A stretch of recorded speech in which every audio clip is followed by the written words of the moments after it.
ഒരു പക്ക arranged marriage. രചന ഷാന റിസ്വാൻ. അവതരണം ഷാഹുൽ മലയിൽ. എഡിറ്റിംഗ് ഫൈസൽ സിയം നൂഞ്ഞേരി. കഴിഞ്ഞില്ലേ ഇതുവരെ? കണ്ണാടി മുമ്പിൽ നിന്നൊന്ന് മാറുന്ന എനിക്കും ഡ്രസ് ചെയ്യായിരുന്നു. ഒന്നുമില്ലെങ്കിലും ഞാൻ എൻ്റെ ഭാര്യ വീട്ടിലേക്ക് പോവല്ലേ, അപ്പൊ അതിൻ്റെതായ അന്തസ്സിൽ ഒരുങ്ങണ്ടേ. പിന്നെ ഭാര്യ വീട്ടിൽ നിങ്ങളെ കാണാതായിട്ട് ആയിരിക്കുന്നു. ആറങ്ങോട്ട്. മുന്നിലേക്ക് കയറാൻ ഒരുങ്ങിയ ഫെബിയെ പിടിച്ചു വലിച്ചവൾ പുറകോട്ട് തന്നെ നീക്കി. എന്താടി ഇത്? ഇറങ്ങിയില്ലേന്ന് ചോദിച്ച ആശയോടൊന്ന് വിളിയോട് വിളിയാ. ഒരു 5 മിനിറ്റ്, ഈ ഓർണമെന്റ്സ് കൂടിയാണ് ഞാൻ എൻ്റെ ഇത് കഴിഞ്ഞു. അവൾ പറഞ്ഞു. മിറർ സ്റ്റാൻഡ് മുമ്പിൽ നിർത്തിയ ആഭരണങ്ങളിലേക്ക് അവനെ നോട്ടം തെറ്റി. അത് കണ്ടപ്പോഴാണ് പെട്ടെന്ന് അവനൊരു കാര്യം ഓർത്ത്. ഷെൽഫ് തുറന്ന് അതിനകത്ത് നിന്ന് അത്യാവശ്യം വലിപ്പത്തിലുള്ള ഒരു ജ്വല്ലറി ബോക്സ് പുറത്തെടുത്തു. അത് തുറന്ന് അകത്തിരിക്കുന്ന ഓർണമെന്റ്സിലൂടെ വിരലുകളാലൊന്ന് തഴുകി വിട്ടു. ശേഷം അതുമായി ആദിക്ക് നേരെ തിരിഞ്ഞു. ബോക്സ് തുറന്നപടി അവളുടെ മുഖത്തിന് നേരെ നീട്ടി. കണ്ണുമിഴിച്ച് നോക്കിയെങ്കിലും 1-2 സെക്കൻഡുകൾക്ക് ശേഷമാണ് അതിനകത്തിരിക്കുന്ന എന്താണെന്ന് അവൾ തിരിച്ചറിയുന്നത്. വൈറ്റ് സ്റ്റോണുകൾ പതിപ്പിച്ച നല്ല വീതിയുള്ള ഒരു ഡയമണ്ട് നെക്ലസ്, കൂടെ 2 ബാംഗിൾസ്, ഒരു ബ്രേസ്ലെറ്റ്, 2 റിങ്ങുകൾ, ഇയർ റിങ്സ്. ആ സ്റ്റോണുകളുടെ അത്രയും ഭംഗിയോടെ തന്നെ ആദിയുടെ കണ്ണുകളും വെട്ടിത്തിളങ്ങി. അതൊരിക്കലും ആഭരണങ്ങളോടുള്ള ഭ്രമം കൊണ്ടല്ല, മറിച്ച് തന്റെ പ്രിയതമൻ കാത്തുവെച്ച സർപ്രൈസിൽ മനം കുളിർത്ത് 100-ന്റെ വോൾട്ടിലെ ഒരു ചിരിയും പാസാക്കി അവൾ ഫെബിയെ നോക്കി. എനിക്കാണോ? കണ്ണുകളിൽ കൗതുകം നിറച്ച് ചോദിക്കുന്നവളോട് വല്ലാത്തൊരു പ്രണയം തോന്നിപ്പോയി ആ നിമിഷം. അവനൊന്നുകൂടി ബോക്സ് അവളുടെ മുന്നിലേക്ക് നീട്ടി. ഇരുകൈകൾ കൊണ്ട് അവളത് സ്വീകരിച്ചു. അവളുടെ പുറകിൽ വിരിഞ്ഞു പടർന്നു കിടക്കുന്ന മുടിഴകൾ അവനൊരു സൈഡിലേക്ക് വകഞ്ഞു മാറ്റി. ശേഷം ആ ബോക്സിൽ നിന്ന് നെക്ലസ് കയ്യിലെടുത്ത് അത് അവളുടെ കഴുത്തിൽ അണിയിച്ചു.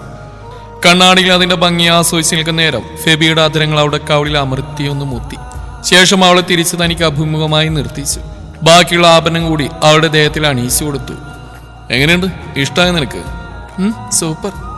നിറഞ്ഞ ചിരിയോട് അവൾ പറയുമ്പോൾ ഫെബി തന്നെ നെറ്റി അവളുടെ നെറ്റിയിൽ മുട്ടിച്ചു വെച്ചു. ആ നിമിഷം അവരുടെ മിഴികൾ പരസ്പരം പ്രണയം പങ്കുവെച്ചു. പെട്ടെന്നാണ് പോക്കറ്റിൽ കിടന്ന് ഫോൺ പാടുന്നത്. അവളിൽ നിന്നും പിൻവലിഞ്ഞ് അവൻ എടുത്തു നോക്കി.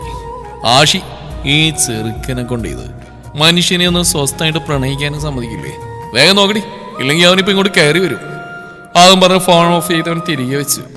ലിവിംഗ് റൂമിൽ എല്ലാവരും ഒരുമിച്ചിരിക്കുമ്പോഴാണ് സ്റ്റെയർ ഇറങ്ങി ഫെബി ആദ്യം വരുന്നത്. അയ്യവ പൊളി. അവരെ കണ്ടപാടെ കണ്ണും തള്ളിക്കൊണ്ട് റെയ്ഹാൻ വിളിച്ചു പറഞ്ഞു. എല്ലാവരുടെയും നോട്ട അവരിലേക്കായി. സോനയും കാലിതും ഒഴിച്ചാൽ ബാക്കി എല്ലാവരുടെയും മുഖത്ത് നിറഞ്ഞ പുഞ്ചിരി. സോനക്ക് അസൂയ കൊണ്ട് കണ്ടിരിഞ്ഞു തുടങ്ങിയെങ്കിൽ കാലിദ് ആദ്യം എന്നോളം കാണാത്തവനെ പോലെ ഉറ്റുനോക്കിയായിരുന്നു. ഞങ്ങൾ ചെന്നോട്ടെ ഉപ്പ? ആദ്യം ഉപ്പക്കരിയിലേക്ക് നീങ്ങി. ആ, പോയിട്ട് വാ മോളെ. ഉപ്പ സമ്മതം പറഞ്ഞു. അവളുടെ നോട്ടം ഉമ്മയിലേക്കായി. നിറഞ്ഞ പുഞ്ചിരിയോടെ പൊയ്ക്കോ എന്ന അർത്ഥത്തിൽ അവരും ഒന്ന് മൂളി. ഫുഡ് തട്ടുമ്പോൾ ഞങ്ങളെ കൂടി ഓർത്താ മതി, റെയ്ഹാൻ ആദിയെ ഓർമ്മിപ്പിച്ചു. ലെഗ് പീസ് കടിച്ചു വലിക്കുമ്പോൾ നിന്നെ ഓർത്തോളാം. ആദി ചിരിച്ചു. ഇനി നിന്ന് സമയം പോക്കിയാൽ ആഷിക്കൊന്ന് കെട്ടിത്തൂക്കുമെന്നോർത്തവും ഒരിക്കൽ കൂടി എല്ലാവരോടും യാത്ര പറഞ്ഞ് ഫെബി വേഗത്തിൽ ആദിയുടെ കയ്യിൽ പിടിച്ച് വെളിയിലേക്ക് നടന്നു. 1 മണിക്കൂറിനടുത്തായി ആഷി മുറ്റത്തുകൂടി ഉലാത്താൻ തുടങ്ങിയിട്ട്. ഇടയ്ക്കിടെ ഗേറ്റിനടുത്തേക്ക് നോട്ടം പാളിപ്പോകുന്നുണ്ട്. അവരെ കാണാതെ കാലുവേദനിച്ചു തുടങ്ങി. അവൻ സിറ്റ് ഔട്ടിലേക്ക് കയറിയിരുന്നു. ഫോണെടുത്ത് യൂട്യൂബ് ഓൺ ചെയ്തേ ഉള്ളൂ. ഹോൺ മുഴക്കിക്കൊണ്ട് ഫെബിയുടെ കാർ അവന് മുമ്പിൽ വന്ന് നിന്നു. ആഷി വേഗത്തിൽ മൊബൈൽ ഓഫ് ചെയ്ത് പോക്കറ്റിലേക്ക് തിരികെ ഇരുന്നിടത്ത് എഴുന്നേറ്റ് കാറിനടുത്തേക്ക് ചെന്ന് ആദിയുടെ ഭാഗം ഡോറിന്ന് കൊടുത്തു. അവൾ ചാടിയിറങ്ങി ആഷി ഇറുകെ കെട്ടിപ്പിടിച്ചു. അവനവളെ ഒന്ന് വാരിപ്പുറന്നു. മറുവശം ഫെബിയും പുറത്തേക്ക് ഇറങ്ങി.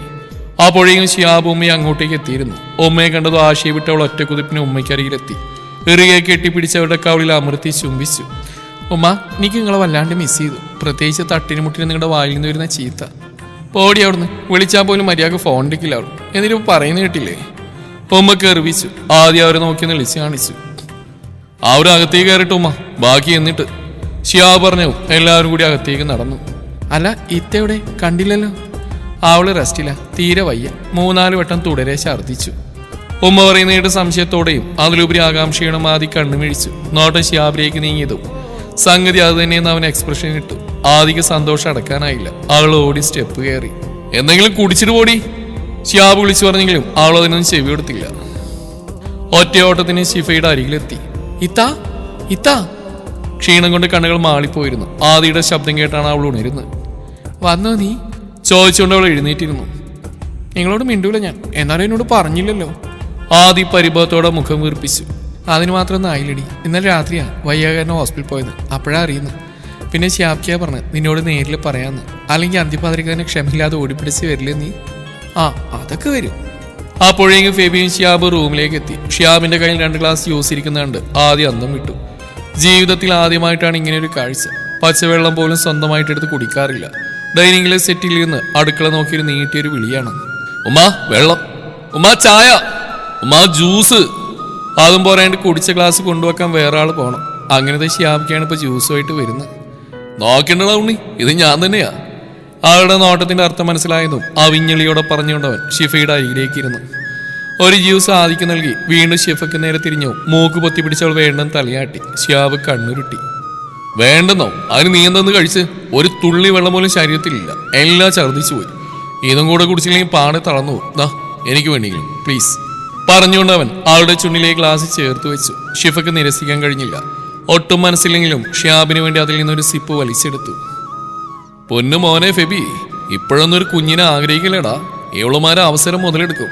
ഒന്നാരങ്ങാൻ പോലും സമ്മതിക്കാതെ എല്ലാ ജോലികളും നമ്മളെ കൊണ്ട് ചെയ്യിക്കും. പെട്ട് കിടക്കുക ഞാൻ, ഇനി രക്ഷയില്ല പറഞ്ഞുകൊണ്ട് ഷിയാബും ദീർഘമായി നിശ്വസിച്ചു.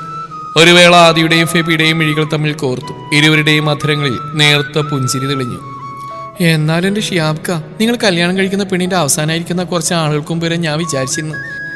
ഇതിപ്പോൾ പണ്ടാരോ പറഞ്ഞ പോലെ നിങ്ങളുടെ ഉള്ളിൽ തുടിച്ചുകൊണ്ടിരിക്കുന്ന റൊമാൻറ്റിക് ആയിട്ടുള്ള ഇപ്പോഴാണ് ഞാൻ അറിയുന്നത്. വാ ഫെബിക്ക, ഈ സ്വർഗത്തിൽ നമ്മളിനി കട്ടുറുമ്പാവണ്ട, അവരായി അവരുടെ പാടായി കുസൃതിയായി പറഞ്ഞുകൊണ്ടവൾ ഫെബിയുടെ കയ്യിൽ പിടിച്ച് പുറത്തേക്ക് കടന്നു. ആ ഒരു പോയതോടെ ഷിഫ അവൻ ഒന്നുകൂടി തന്നിലേക്ക് ചേർത്ത് പിടിച്ചു. ആ മൂർത്താവിൽ അമർത്തി മുത്തി ഇരുമിഴികളും പതിയടച്ചവൾ അവന്റെ നെഞ്ചോരം പറ്റിച്ചേർന്നു. ചുട്ടുപഴുത്ത കനൽക്കൂട്ടത്തിന് മുകളിൽ ഗ്രില്ല് കയറ്റി വെച്ച് മസാല തേച്ച് പിടിപ്പിച്ച ചിക്കൻ പീസുകൾ ഓരോന്നായി അതിലേക്ക് എടുത്തു വെക്കുകയാണ് ഫെബി.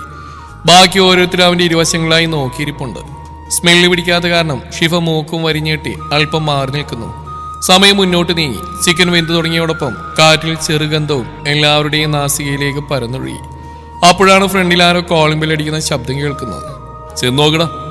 ഷിയാബ് ആഷിക്ക് നിർദ്ദേശം നൽകി. ഉടനെ അവൻ എഴുന്നേറ്റ് അടുക്കള വഴി ഹാളിലേക്ക് ചെന്നു. സിറ്റ് ഔട്ടിലേക്കുള്ള വാതിൽ തുറന്നു കൊടുത്തു. അതേസമയം ഈ നേരത്തെ ആരാരും കയറി വന്ന ചോദ്യം ഉന്നയിച്ചുകൊണ്ടിരിക്കുകയായിരുന്നു പിന്നാമ്പുറത്ത് എല്ലാവരും. ഷിയാബ്ക, ഇതാരാ നോക്കി? ആഷിയുടെ ശബ്ദം കേട്ട് അവരൊരുമിച്ച് തിരിഞ്ഞു. എടാ നീയോ? നീ ഇതെന്തെവിടെ? ഫെബി അമ്പരപ്പോടെ ചോദിച്ചു. ആദിയുടെ മുഖത്തും സെയിം എക്സ്പ്രഷൻ. റിയാൻ അവർ രണ്ടിനെയും നോക്കി നന്നായിട്ടൊന്ന് ലിച്ച് കാണിച്ചു. അത് പിന്നെ നിങ്ങളിങ്ങനെ ഇവിടെ അടിച്ചു പൊളിക്കുന്ന കാണുമ്പോൾ എനിക്ക് അവിടെ ഇരിപ്പുറക്കുവോ? നീ പിക്കിട്ടോ തന്നെ ഞാൻ വണ്ടി എടുത്തിങ്ങ് പോകുന്നു. ഫെബി തലയിൽ കൈവച്ചു. നേരത്തെ ചിക്കൻ മസാല തേച്ച് വെച്ചും അടുപ്പത്ത് മന്തി വേവുന്നു, ഫിഷ് ഫ്രൈ ചെയ്യാൻ വെച്ചെല്ലാം പിക്കെടുത്ത് റെഹാനും കാലിതും അയച്ചു കൊടുത്തിരുന്നു. കാലിതെല്ലാം ഫോട്ടോക്ക് ഒരു ഹാർട്ട് വീതമിട്ട് റിയാക്ട് ചെയ്തല്ലാതെ പ്രത്യേകിച്ച് മറുപടിയൊന്നും വന്നില്ല. പക്ഷേ ഈ ബലാല് ഫോട്ടോ കണ്ടോടെ നേരെ ഇങ്ങോട്ട് കെട്ടിയെടുത്തു. നീ മാറി, ബാക്കി ഞാൻ ചെയ്തോളാം. ഫെബിയെ തള്ളി നീക്കി ആ സ്ഥാനം റിഹാൻ തട്ടിയെടുത്തു. പിന്നെ ഒരു പൂരമായിരുന്നു. ഭക്ഷണം വിളമ്പി ടേബിളിലേക്ക് നിരത്തി ഉമ്മയെ അവരോടൊപ്പം ചേർന്നു. ഷിഫ ഒരൽപ്പം വെജിറ്റബിൾ സാലഡ് എടുത്ത് അവിടുന്ന് മാറിയിരുന്നു. എങ്കിലും അവരുടെ കളിയിലും ചിരിയിലും സംസാരത്തിലെല്ലാം അവളും പങ്കുചേരുന്നുണ്ടായിരുന്നു. സമയം കുറച്ചധികം തന്നെ കടന്നുപോയി. കഴിച്ചു കഴിഞ്ഞിട്ടും ആരും തന്നെ ചെയറിൽ നിന്ന് പൊന്തുന്നില്ല. സംസാരം തുടരുകയാണ്. പാത്രങ്ങൾ ഉണങ്ങി തുടങ്ങിയപ്പോൾ ഉമ്മ എഴുന്നേറ്റു. കൂടെ ആദിയും. ശിവക്ക് വയ്യാത്ത കാരണം അവളാണിന്ന് ഉമ്മയ്ക്ക് സഹായത്തിന്. എല്ലാം ക്ലീൻ ചെയ്ത് അവിടെ മൊത്തം പഴയപടിയാക്കി മാറ്റാൻ ഒരു മല്ലയുദ്ധം തന്നെ വേണ്ടി വന്നു. ഒടുക്കൻ ഡൈനിങ്ങിലേക്ക് തിരികെ ചെല്ലുമ്പോൾ നേരത്തെ ഉണ്ടായിരുന്ന സംസാരങ്ങൾ അവസാനിപ്പിച്ചിട്ടില്ല അവരൊന്നും.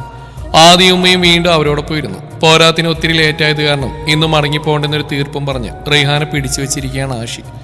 അപ്പോഴേക്കും ഷിഫക്ക് വയ്യായിക ആരംഭിച്ചിരുന്നു. കുറച്ചു സമയം ബെഡിൽ നിന്ന് എഴുന്നേറ്റിട്ട് ഉമ്മയുടെ നിർദ്ദേശപ്രകാരം ഷിയാബ് അവളെ മുറിയിൽ കൊണ്ടുപോയി കിടത്തി. പുതപ്പെടുത്ത് ദേഹത്തിട്ട് കൊടുത്തു. അവളിൽ നിന്ന് തലോടി ഇപ്പൊ വരാമെന്നും പറഞ്ഞ് വീണ്ടും അവർക്കരികിലേക്ക് ചെന്നു. ആദി, നീ ഫെബിയെ വിളിച്ച് റൂമിലേക്ക് ചെല്ലും. റെയ്ഹാന് കിടക്കാനുള്ള സൗകര്യം ഞാൻ ചെയ്തു കൊടുത്തോളാം. ഷിയാബ് പറഞ്ഞു. ആ ശരി വെച്ചുകൊണ്ട് ഫെബിയെയും വിളിച്ചവൾ ബെഡ്റൂമിലേക്ക് നടന്നു. ബാക്കിയുള്ളവർ അവരവരുടെ മുറികളിലേക്കും. ദിവസങ്ങൾ ഓടിപ്പോയിക്കൊണ്ടിരുന്നു. വിരുന്നും ചെറിയ യാത്രകളുമായി ബിസി ആയത് കാരണം പുറത്തൊന്നും പോയി സ്റ്റേ ചെയ്യാൻ അവർക്ക് സാധിച്ചില്ല. ഫെബിയുടെ ലീവ് കഴിയാറുമായി. അത് ഓർത്തുകൊണ്ടാണ് കിടക്കാനായി ആദ്യം മുറിയിലേക്ക് കയറി ചെന്ന് ബെഡിൽ തന്റെ അതേ അവസ്ഥയിൽ ചിന്തയോടെ മേൽപോട്ട് നോക്കിക്കിടക്കുന്ന ഫെബിയെ നോക്കിക്കൊണ്ട് അവൾ കയ്യിലെ ജഗ് ടീപ്പോയിലേക്ക് വെച്ചു. മെല്ലെ നടന്നു ചെന്ന് അവൻ അരികിലായിരുന്നു. ആ സാമീപ്യം അറിഞ്ഞ് ഫെബിയുടെ മിഴികൾ അവൾക്ക് നേരെ ചലിച്ചു. ചോദ്യരൂപേണ അവൾ പുരികങ്ങൾ ഉയർത്തി. ഡ്രസ്സും ചെയ്തോ, നമുക്കൊന്ന് പുറത്തേക്ക് പോരാം. ഇപ്പോഴോ? എന്തേ വേണ്ടേ? വേണം, 5 മിനിറ്റ്, ഞാൻ റെഡി. ചാടി എഴുന്നേറ്റ് അവൾ വാൾഡ്രോബിന് നേരെ ഓടി. ആദി, പുറകിൽ നിന്ന് ഫെബിയുടെ ശബ്ദമുയർന്നു. അതുപോലെ തന്നെ അവളുടെ കാലുകൾ സ്റ്റക്കായി. ചുരിദാറും ലോങ് ടോപ്പും സ്കേർട്ടൊന്നും വേണ്ട, ജീൻസും ടീഷർട്ടും അത് മതി. 10 മിനിറ്റ് തേച്ചു വേണ്ടി വന്നില്ല. ഡ്രസ്സിംഗ് റൂമിൽ ചെന്ന് അവൾ ചേഞ്ച് ചെയ്തു വന്നു. ഫെബി അവളെ മൊത്തത്തിലൊന്ന് വീക്ഷിച്ചു. ഏതുതരം വസ്ത്രങ്ങളും ചേരുന്ന ഒരുതരം ശരീരപ്രകൃതിയാണ് അവൾക്ക്. ഈ വേഷത്തിൽ അധികമൊന്നും കണ്ടിട്ടില്ലെങ്കിലും അവന് നന്നായി ഇഷ്ടപ്പെട്ടു. പോവാം. ഷോളും കൂടി ചുറ്റിയെടുത്തവൾ ഫെബിയോടായി ചോദിച്ചു. ബുള്ളറ്റിന്റെ ചാവി എടുത്തോ? അതും പറഞ്ഞാൽ വെളിയിലേക്ക് ഇറങ്ങി. അവന് പുറകെയായി ആദിയും. നേരം സ്വല്പം വൈകിയതുകൊണ്ട് തന്നെ കിടക്കാനായി എല്ലാവരും അവരവരുടെ മുറികളിലേക്ക് പോയിരുന്നു. പുറത്തേക്ക് ഇറങ്ങി അവർ ബുള്ളറ്റിൽ കയറി യാത്ര ആരംഭിച്ചു. ആദി ഫെബിയിലേക്ക് ഒട്ടിച്ചേർന്ന് ഇരു കൈകൾ കൊണ്ട് അവന്റെ വയറിനെ ചുറ്റിപ്പിടിച്ചു. അവന്റെ തോളിലേക്ക് താടി കുത്തിവെച്ച് വളവളാന്ന് വായിട്ടലക്കാൻ തുടങ്ങി. ആദ്യ അരമണിക്കൂർ വെറുതെ അങ്ങനെ തീർന്നു. ദൂരം പിന്നിടുന്നതിനനുസരിച്ചും ആളുകൾ കൂടി വന്നു. റോഡിന് ഇരുവശത്തും സ്ട്രീറ്റ് ലൈറ്റുകളും തട്ടുകടകളും. ഫെബിക, നീ ആ തട്ടുകടയിൽ നിർത്ത്. എന്നിട്ട് എനിക്ക് പൊറാട്ട, ബീഫ്, കാടമുട്ട ഫ്രൈ, മസാല ദോശ എല്ലാം വാങ്ങിച്ചു. നീളടി കുറച്ചു നേരത്തെ ഭക്ഷണം കഴിച്ച് അതൊക്കെ ദഹിച്ചു പോയി. എല്ലാവരും ഇരുന്ന് കഴിക്കുന്നുണ്ടില്ലേ? തോന്നിയായിട്ട് പാടില്ല. ഞാനിപ്പോ ചാടി ഇറങ്ങുകയെ. അടങ്ങടി, വണ്ടി ഒതുക്കട്ടെ. ഫെബിക ഔരോന്നടിച്ചു. ആദ്യം ശാന്തയായി. ഒരു തട്ടുകടയുടെ സൈഡിലേക്ക് അവൻ ബൈക്ക് നിർത്തി. ശേഷം ഇരുവരും അതിൽ നിന്ന് ഇറങ്ങി. ആള് പറഞ്ഞ പോലെ എല്ലാ ഫുഡ് ഐറ്റംസും വാങ്ങി കഴിക്കാൻ തുടങ്ങി. കഴിച്ച് ആദിയുടെ വയറ് വീർത്ത് ശ്വാസം മുട്ടുന്ന പോലെ തോന്നിയപ്പോൾ ഇനി മതിയെന്ന് പറഞ്ഞവൾ ഫുൾ സ്റ്റോപ്പിട്ട് എഴുന്നേറ്റ് കയ്യും കഴുകി കാശും കൊടുത്ത് അവിടുന്ന് മുന്നോട്ട് വീണ്ടും യാത്ര തുടർന്നു. വിശാലമായ റോഡിലൂടെ ഇടക്ക് പാസ് ചെയ്തു പോകുന്ന ഒന്നോ രണ്ടോ വാഹനങ്ങൾ, ശാന്തമായ അന്തരീക്ഷം, ശരീരത്തെ തഴുകി കടന്നു പോകുന്ന ഇളം കാറ്റ്.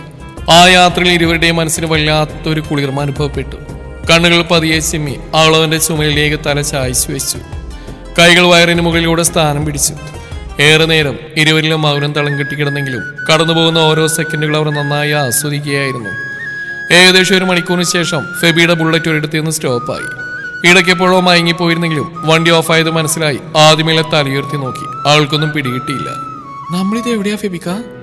ഉറക്കിപ്പിച്ചു വിടാതെ അവൾ ചോദിച്ചു. മുന്നിലേക്ക് നോക്കിയ നീ? ആദിയുടെ നോട്ടം മുന്നിലേക്ക് നീണ്ടു. അവൾക്ക് വിശ്വസിക്കാൻ കഴിഞ്ഞില്ല. ഉറക്കം തൂങ്ങിയ കണ്ണുകൾ അത്ഭുതം കൊണ്ട് വിടർന്നു വന്നു. വാവ്!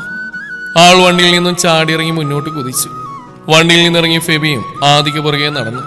നിലാവെളിച്ചം പരന്നൊഴുകുന്നതിനോടൊപ്പം തണുത്ത കാറ്റും വീശുന്നുണ്ടായിരുന്നു. അവിടമാകെ തെളിഞ്ഞ ആകാശത്തിൽ പൂർണ്ണ ചന്ദ്രനോടൊപ്പം മിന്നും നക്ഷത്രങ്ങൾ. നല്ല അന്തരീക്ഷം. അവന്റെ കണ്ണുകൾ ചുറ്റിനും ഓടി നടന്നിരുന്നു. ആദി, ഡീ!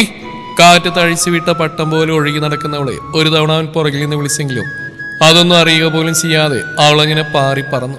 അവളെ പിന്തുടർന്നുകൊണ്ട് അവനും ചെന്നു.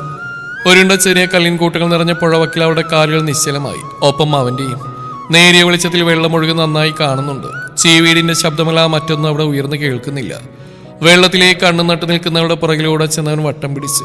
അവളുടെ തോളിലേക്ക് താടി കുത്തിവെച്ചുകൊണ്ട് അവനും കുറച്ച് സമയം വെള്ളത്തിലേക്ക് നോക്കി നിന്നു. എന്തു ഭംഗിയാ, കണ്ണെടുക്കാനേ തോന്നില്ല. മനോഹരമായൊരു ചിത്രം വരച്ചു വെച്ച പോലെ. ആദി പറഞ്ഞു. അവളുടെ കയ്യിൽ പിടിച്ചുകൊണ്ട് അവൻ കുറച്ചുകൂടി മുന്നോട്ട് നടന്നു. ഷൂ അഴിച്ചു മാറ്റുന്നതുകൊണ്ട് അവൾ അഴിച്ചു മാറ്റി. കാലെടുത്ത് വെള്ളത്തിലേക്ക് വെച്ചതും ഒരു ശബ്ദത്തോടുകൂടി രണ്ടുപേരും പിൻവലിച്ചു. 1 സെക്കൻഡ് മടിച്ചിരുന്ന ശേഷം കൈകൾ കോർത്ത് പിടിച്ച് വീണ്ടും അവർ വെള്ളത്തിലേക്ക് ഇറങ്ങി. ഉച്ചവരെ തണുപ്പ് പാഞ്ഞു കയറി. ശരീരം കോച്ചിപ്പോയി. അത് കാര്യമായിട്ടെടുക്കാതെ കുറച്ചുകൂടി മുന്നോട്ട് നീങ്ങി. മുട്ടിന് മേലെ വരെ വെള്ളം എത്തിയപ്പോൾ അവിടെ സ്റ്റോപ്പായി. കുറെ ഫോട്ടോസ് എടുത്തു. ആ വെള്ളത്തിലൂടെ തന്നെ കൈയും കോർത്ത് പിടിച്ച് സംസാരിച്ചുകൊണ്ട് മുന്നോട്ട് നടന്നു. കുറച്ചു ദൂരം പിന്നിട്ടു. പെട്ടെന്നാണ് കായൽക്കൂട്ടത്തിനിടയിൽ ഒരു അനക്കം കാണുന്നത്.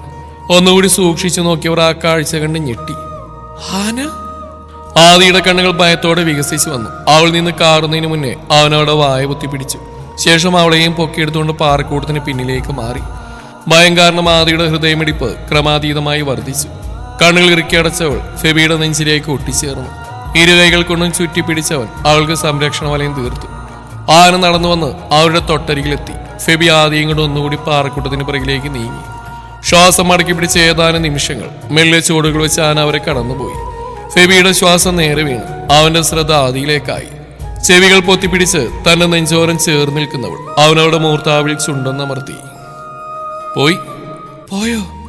തല അല്പം ഉയർത്തിപ്പിടിച്ചുകൊണ്ടവൾ ചോദിച്ചു. പെട്ടെന്ന് അവന്റെ കാലൊന്നും സ്ലിപ്പായി. ബാലൻസ് കിട്ടിയില്ല. ഉമ്മാന്നൊരു വിളിയോടെ ആദ്യം കൊണ്ട് വെള്ളത്തിലേക്ക് മറിഞ്ഞു. ഒന്ന് മുങ്ങി താഴ്ന്നു. ശേഷം ഒരു പിടച്ചിലോടെ ഇരുവരും ഉയർന്നു വന്നു. ഫെബിക്ക! പേടിച്ചുപോയ ആദിയുടെ അധരങ്ങൾ വിറകൊണ്ടു. അവളവന്റെ ഷർട്ടിൽ മുറുക്കെ പിടിച്ചു. ഇല്ലടി, ഒന്ന് സ്ലിപ്പായി, അത്രേ ഉള്ളൂ പറഞ്ഞുകൊണ്ടാൻ അവളെയും ചേർത്ത് പിടിച്ച് കരയിലേക്ക് കയറി. നനഞ്ഞു കുതിർന്നതിന്റെ കൂടെ ഇളങ്കാറ്റിന്റെ തഴകളും ചേർന്നപ്പോൾ അവരുടെ ശരീരം ഒന്നുകൂടി വിറകൊണ്ടു. അവളൊന്നുകൂടി അവനിലേക്ക് പതുങ്ങി. തന്നെ നെഞ്ചിലേക്ക് പൂഴ്ത്തി വെച്ച അവളുടെ മുഖം ഇരുകൈകളാൽ കോരിയെടുത്തവൻ ആ മിഴികളിലേക്ക് കണ്ണു നട്ടു. തണുക്കുന്നുണ്ടോ? അതേന്ന് അവൾ തലയനക്കിയതും അവന്റെ അധരങ്ങൾ അവിടെ വിറയാർന്ന ചുണ്ടുകളിലേക്ക് അമർന്നത് ഒരുമിച്ചായിരുന്നു. ഒരു ചിത്രശലഭത്തെ പോലെ മതിവരുവോളം അവൻ അതിൽ നിന്ന് തേൻ നുകർന്നുകൊണ്ടേയിരുന്നു. തുടരും ഈ കഥയുടെ ബാക്കി ഭാഗം നാളെ ഇതേ സമയം.